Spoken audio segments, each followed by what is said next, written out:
Thoracic cavity and Pleurae. Introduction. The spongy lungs occupying a major portion of thoracic cavity are enveloped in a serous cavity, the pleural cavity. There is always slight negative pressure in this cavity.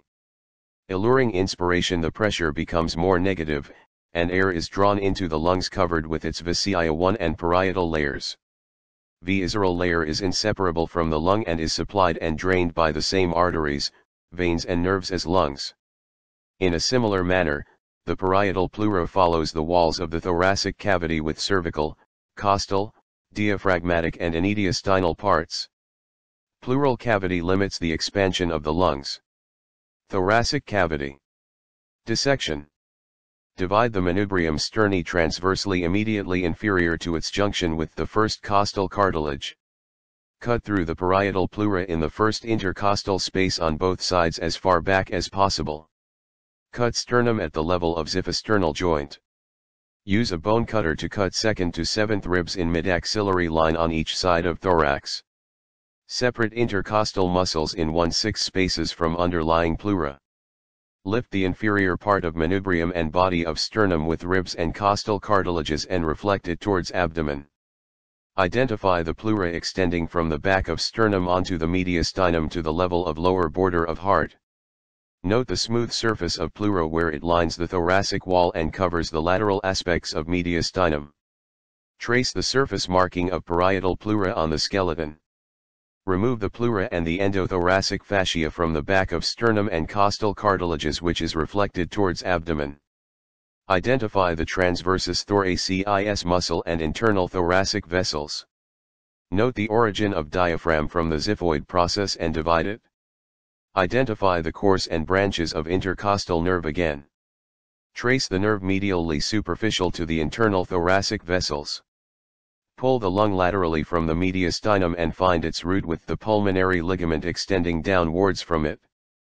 Cut through the structures, i.e. bronchia/bronchi, pulmonary vessels, nerves, comprising its root from above downwards close to the lung.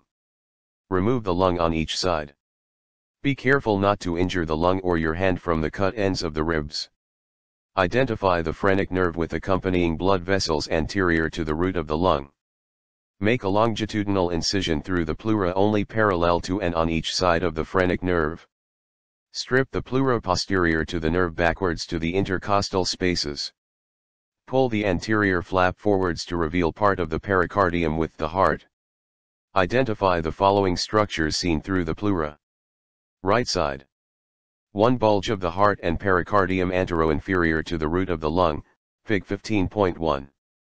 2. A longitudinal ridge formed by right brachiocephalic vein down to first costal cartilage and by superior vena cava up to the bulge of the heart. 3. A smaller longitudinal ridge formed by inferior vena cava formed between the heart and the diaphragm. 4. Phrenic nerve with accompanying vessels forming a vertical ridge on these 2 venae cavae passing anterior to root of the lung. 5. Vena azygos arching over root of the lung to enter the superior vena cava. 6. Trachea and esophagus posterior to the phrenic nerve and superior vena cava. 7. Right vagus nerve descending postero-inferiorly across the trachea, behind the root of the lung. 8. Bodies of the thoracic vertebrae behind esophagus with posterior intercostal vessels and azygos vein lying over them.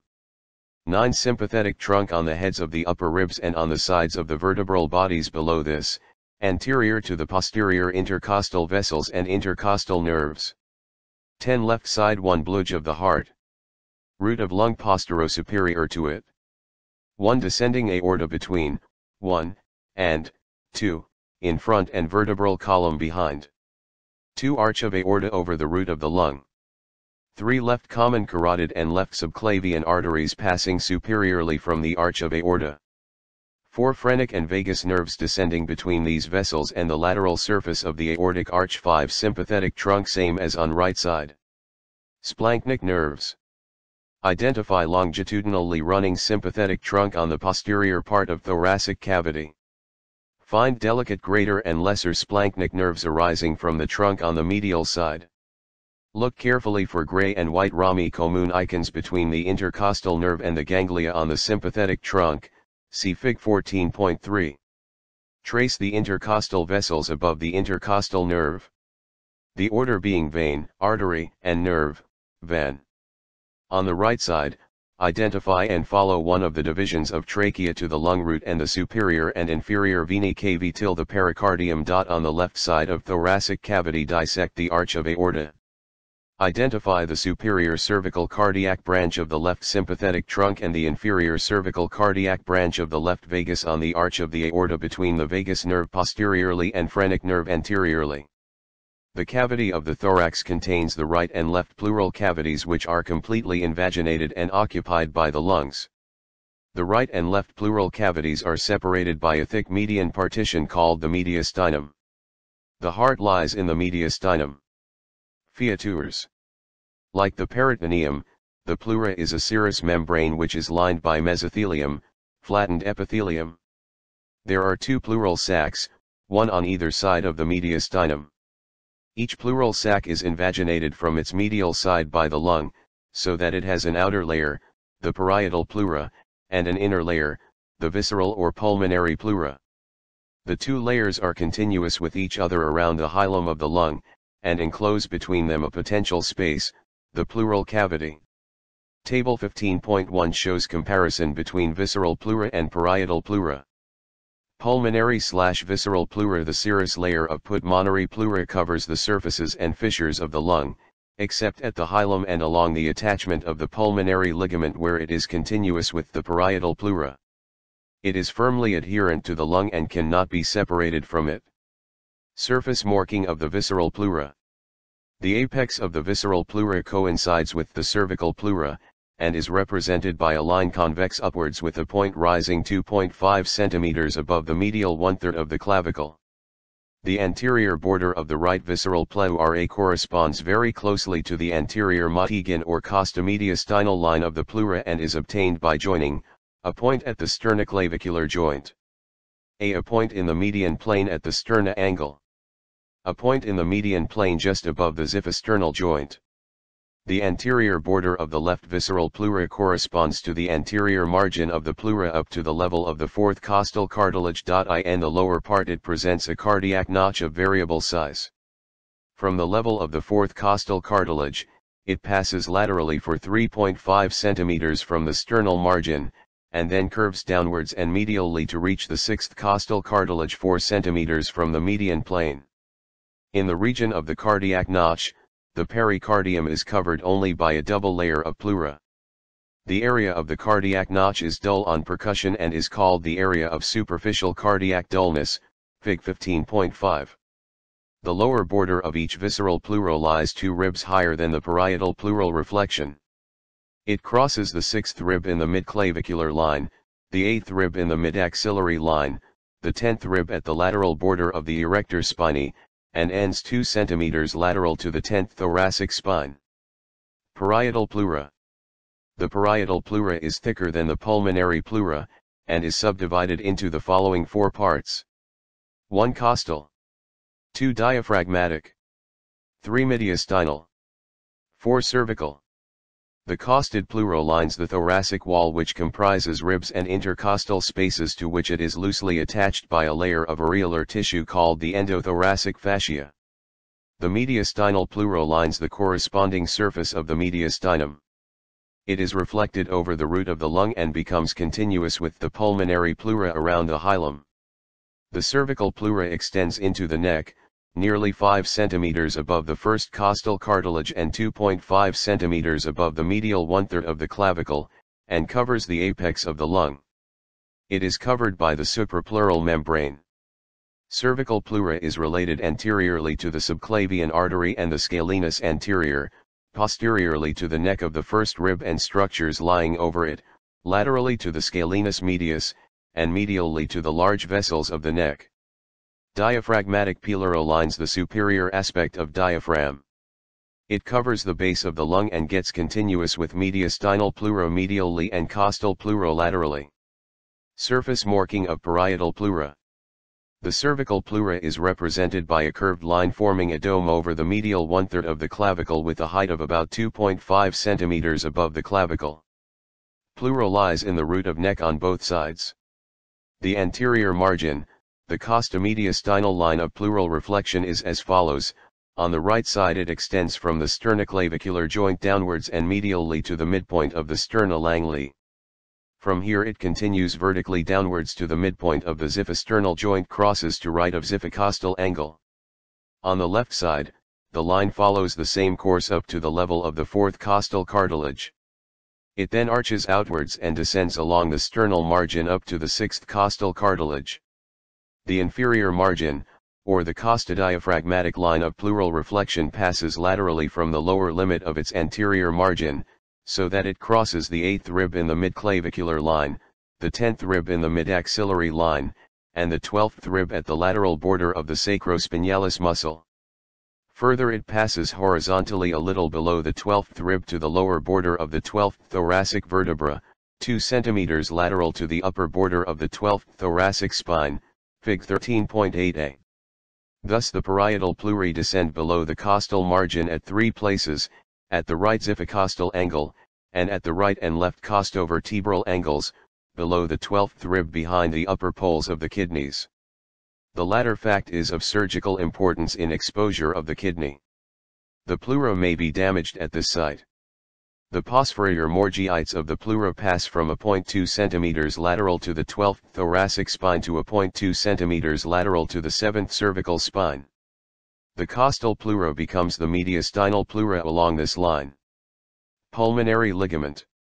The parietal pleura surrounding the root of the lung extends downwards beyond the root as a fold called the pulmonary ligament. The fold contains a thin layer of loose areolar tissue with a few lymphatics.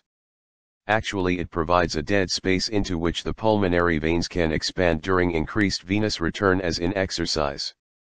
The lung roots can also descend into it with the descent of the diaphragm.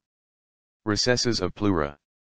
There are 2 recesses of parietal pleura, which act as reserve spaces for the lung to expand during deep inspiration. The costomediastinal recess lies anteriorly, behind the sternum and costal cartilages, between the costal and mediastinal pessurae, particularly in relation to the cardiac notch of the left lung. This recess is filled up by the anterior margin of the lungs even during quiet breathing.